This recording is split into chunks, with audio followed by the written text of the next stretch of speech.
உங்ககிட்ட ஒருத்தர் கனவே காணக்கூடாது அப்படின்னு சொன்னா நீங்க என்ன பண்ணுவீங்க? ஆமாங்க, 1800கள்ல பெண்கள் கனவே காணக்கூடாது, வீட்டை விட்டு வெளியவே வரக்கூடாது அப்படின்னு சொல்லிட்டு இருந்த காலகட்டத்துல ஒரு பெண் மட்டும் வெளியே வந்து அந்த வரலாற்றையே மாற்றி எழுதியிருக்காங்க. அவங்கதான் ஆனந்திபாய் ஜோஷி.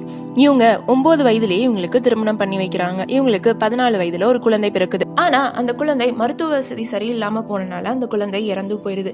அந்த கஷ்டத்துல இருந்து இவங்க வெளியே வராம ரொம்ப நாள் கஷ்டப்பட்டுட்டு இருந்தாங்க. ஆனா நம்ம இப்படியே இருந்துடக்கூடாது அப்படின்னு சொல்லிட்டு இவங்க வீட்டை விட்டு வெளியே வராங்க. வெளியே வந்து அமெரிக்கா போறாங்க. அங்க போய் தன்னோட மெடிசன் படிக்கிறாங்க. தன்னோட 19 வயசுல வெஸ்ட் மெடிசன்ல டிகிரியும் வாங்குறாங்க. அது மட்டும் இல்லைங்க, இந்தியாவின் முதல் பெண் மருத்துவரும் இவங்க தான். ஆனா 21 வயசுலயே இவங்களுக்கு டியூபர்குலோசிஸ் வந்தனால இறந்தும் போறாங்க. ஆனா இன்னைக்கு வரைக்குமே அவங்களோட பேர் எல்லாத்தோட மனசுலயும் இருக்கு.